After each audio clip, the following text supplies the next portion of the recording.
मेंडलिस periodic table में हमें क्या करना है, जैसे इंक्रीजिंग ऑर्डर में ही प्लेस करना है। जैसे फर्स्ट एलिमेंट उसने डिस्कवर किया, तो फर्स्ट एलिमेंट का उसका सिंबल क्या है, उसकी फिजिकल प्रॉपर्टीज क्या है, उसकी केमिकल प्रॉपर्टीज क्या है, ठीक है।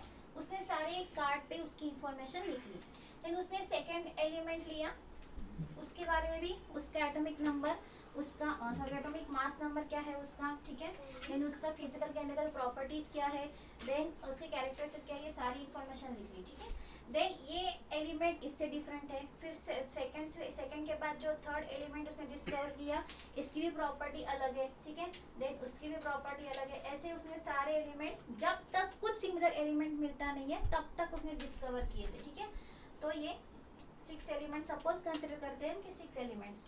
उसने वैसे कितने एलिमेंट्स डिस्कवर किए थे मेंडलिस पीरियोडिक टेबल तक? 63 एलिमेंट्स वेयर फाउंड, ठीक है। इन मेंडलिस पीरियोडिक टेबल तब तक मतलब 1869 तक 63 एलिमेंट्स वेयर डिस्कवर्ड हुए थे, ठीक है। तो इसने जब स्टार्टिंग की थी, मतलब मेंडलिस पीरियोडिक टेबल में कुछ लिमिटेशंस थे।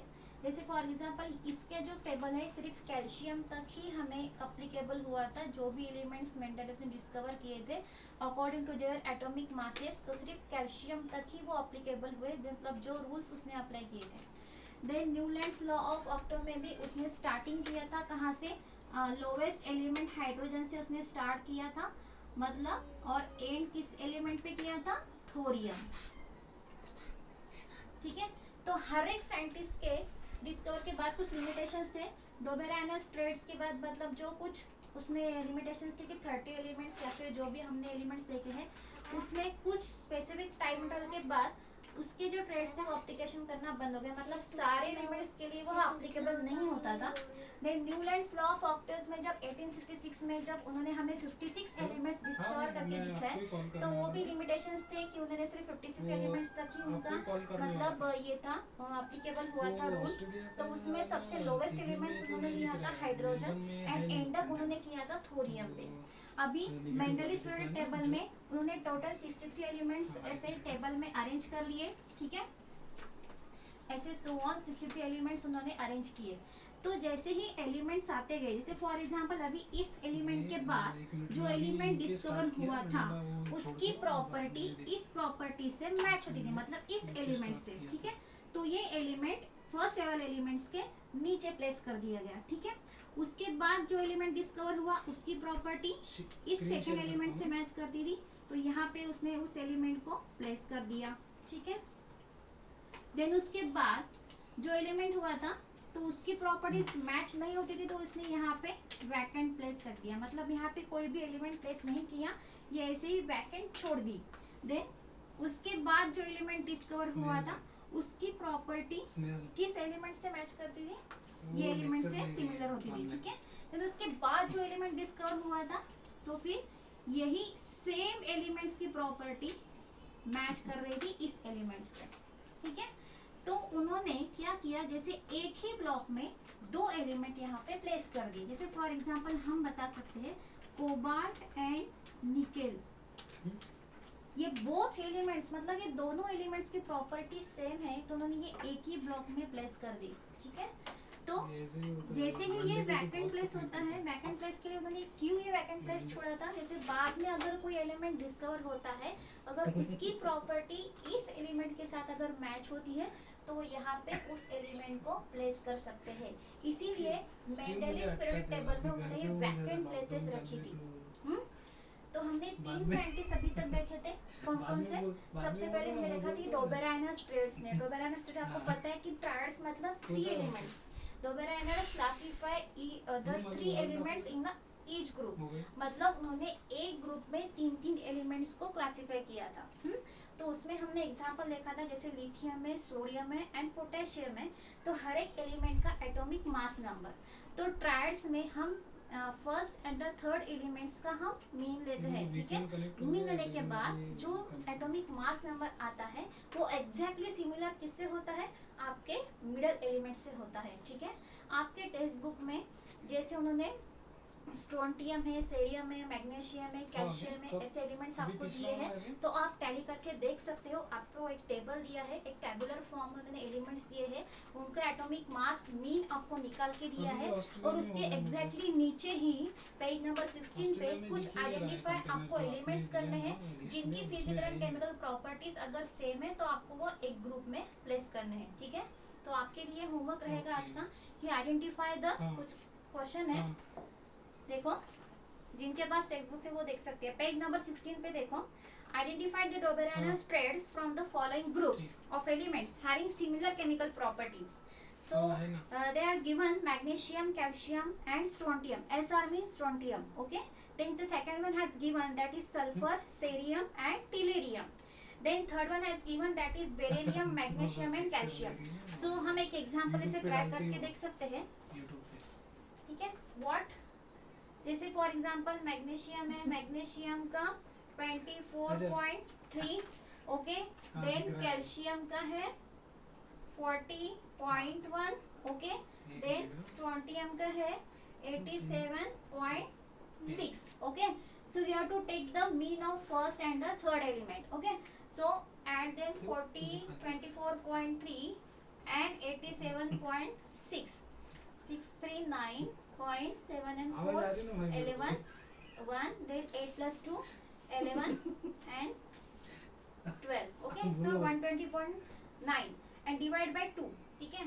So 121.9 divide by 2, 6 जा, okay, then 1, 0,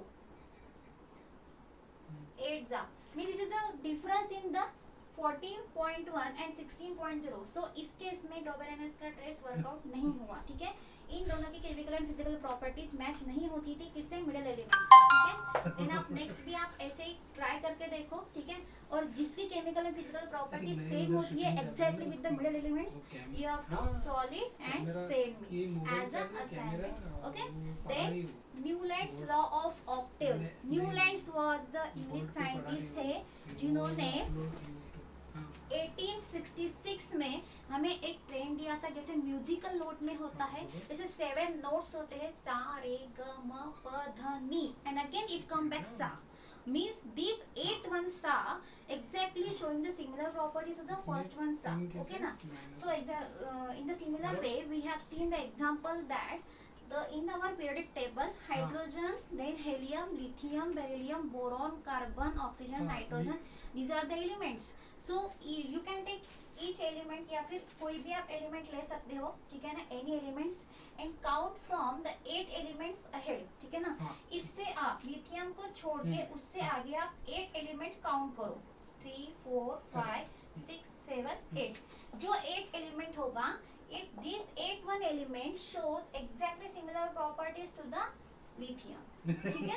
कहाँ से भी, मतलब यहाँ से भी आप कौन सा भी एलिमेंट ले सकते हो, जैसे लिथियम के पास होता है बेरिलियम, तो बेरिलियम से आप आगे 8 एलिमेंट्स काउंट करो, 1, 2, 3, 4, 5, 6, 7, 8, ठीक है। फिर मैग्नीशियम आता है एग्जैक्टली बेरिलियम के नीचे, मतलब beryllium and magnesium shows the similar properties. This was the law of Newland's law of octaves. Octaves मतलब होता है 8. Every 8 element shows similar properties to the first element, ठीक है। Then in the Newland's law of octaves at that time 56 elements were found. In the Doberanes traits at that time was 30 elements were found. And in case of Mendele's periodic table in 1869 how many elements, 63 elements were found, ठीक है। तो उसने जब हमें ये table, उसने एक table form किया था, जिस टेबल में how many elements he classified the 63 elements, ठीक है। And according to that 63 elements, he shows some vacant places in his periodic table. But why he left vacant places in his periodic table? Because whenever the elements will be discovered, if these elements show similar properties to that elements, then he can place the elements in that vacant places. मतलब उसने ये vacant places period table में क्यों छोड़े थे, क्योंकि अगर future में कोई एलिमेंट्स डिस्कवर होता है तो उस एलिमेंट्स की फिजिकल एंड केमिकल प्रॉपर्टीज अगर इस एलिमेंट से मैच होती है तो यहाँ पे प्लेस कर सके, ठीक है। उसने बेसिक एलिमेंट्स किस फॉर्म में अरेंज किए थे, according to their increasing atomic masses, ठीक है ना. Suppose इसके atomic number 1 है तो 2 3 4 5 6 means these atomic masses number are goes on increasing, ठीक है. तो उसने जो वर्टिकल कॉलम्स हमें दिए थे तो उस वर्टिकल कॉलम को ही नेम एज अ ग्रुप, उसने उसको नेम दिया. जो भी वर्टिकल कॉलम होते हैं that vertical column are called as a group. Okay, vertical group called as vertical column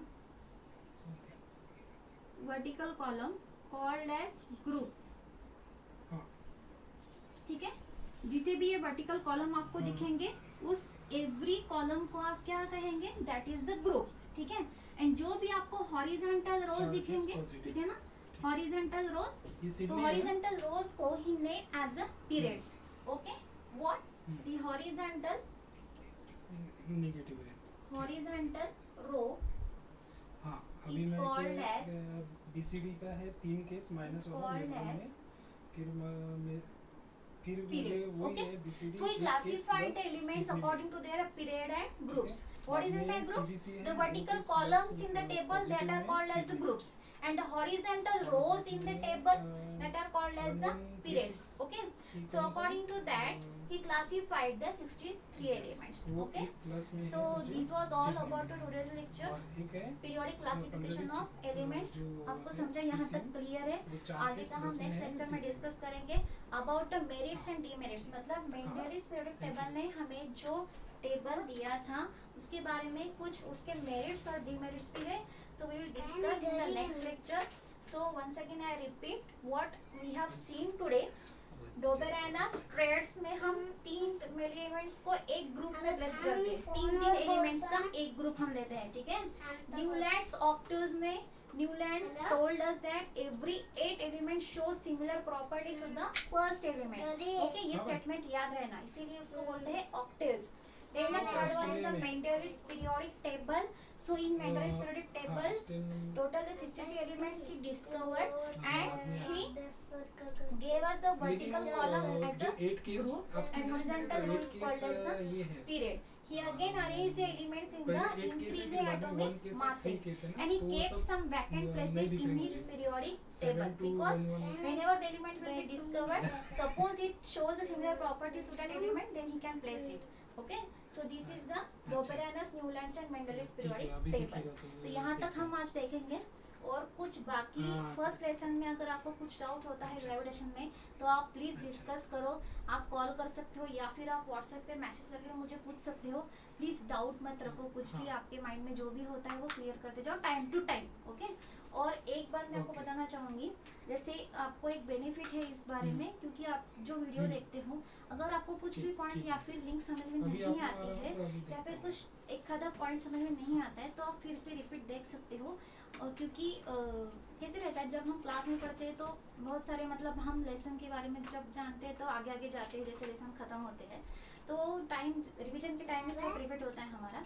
तो यहाँ पे आपको एक बेनिफिट है कि आप कभी भी वीडियो देख सकते हो, वो डाउट जो है आपके क्लियर कर सकते हो या फिर आप मुझे कॉल भी कर सकते हो. ठीक है, so please and submit the assignment again regularly. आपको असाइनमेंट भी रेगुलर सबमिट करने हैं. बहुत सारे बच्चे असाइनमेंट सबमिट नहीं कर रहे हैं, ठीक है ना. पर्टिकुलर जो बच्चे होते हैं उनके डेली आते हैं, बट ऐसे बहुत सारे बच्चे हैं जो असाइनमेंट भी सबमिट नहीं करते. So how can I know that you are to watching this video. ठीक है ना, मुझे कैसे पता चलेगा कि आप वॉच कर रहे हो वीडियो या फिर आप वीडियो देख रहे हो. ठीक है, तो आपको ये सब अच्छी तरह से केयरफुली देखना है and you have to submit the assignment. But आज के लिए आपको कोई असाइनमेंट नहीं है, सिर्फ एक क्वेश्चन मैंने आपको दिया था पेज नंबर 16 पे. ठीक है, तो आपको वो सॉल्व करना है.